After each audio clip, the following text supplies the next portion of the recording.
নিজের বাবার বাসার মতো শান্তি আর অন্য কোথাও আছে বলে আমার মনে হয় না। হোক সেটা ভাঙাচোরা কিংবা দালান কোঠা কিংবা টিনের বাড়ি কিংবা মাটির বাড়ি, তাতে এক অন্যরকম শান্তি লুকিয়ে আছে, যেটা শহরের বড় বড় দালান কোঠা থাকলেও ওই শান্তি উপভোগ করা যায় না। অনেক দিন থেকে আমার বাবার গ্রামের বাসা মানে আমার দাদি বাসা যাওয়া হয় না। আমার দাদা পৃথিবীতে নেই, আমার শুধুমাত্র দাদি আছে। দাদি একাই একটা বাসায় থাকে, সেখানে আর কেউ থাকে না। আমার বাবা মা কাজের সূত্রে বাইরে থাকে। তো আমার দাদিকে দেখার জন্য আমরা যাচ্ছিলাম। আমার দাদি আমার আম্মুদের এখানে এসে থাকে। তো হয়ে গিয়েছে কয়েকদিন হলো। তো আমরা হঠাৎ করে ভাবলাম যে দাদির সাথে একটু দেখা করে আসি।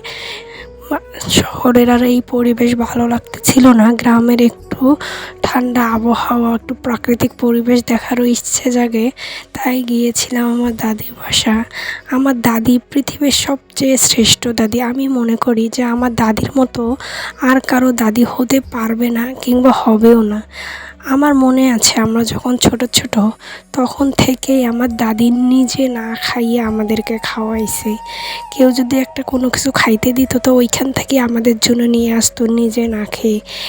আমরা যাওয়াতে আমার দাদি এতটা খুশি হবে মানে সেটা বলার বাহিরে।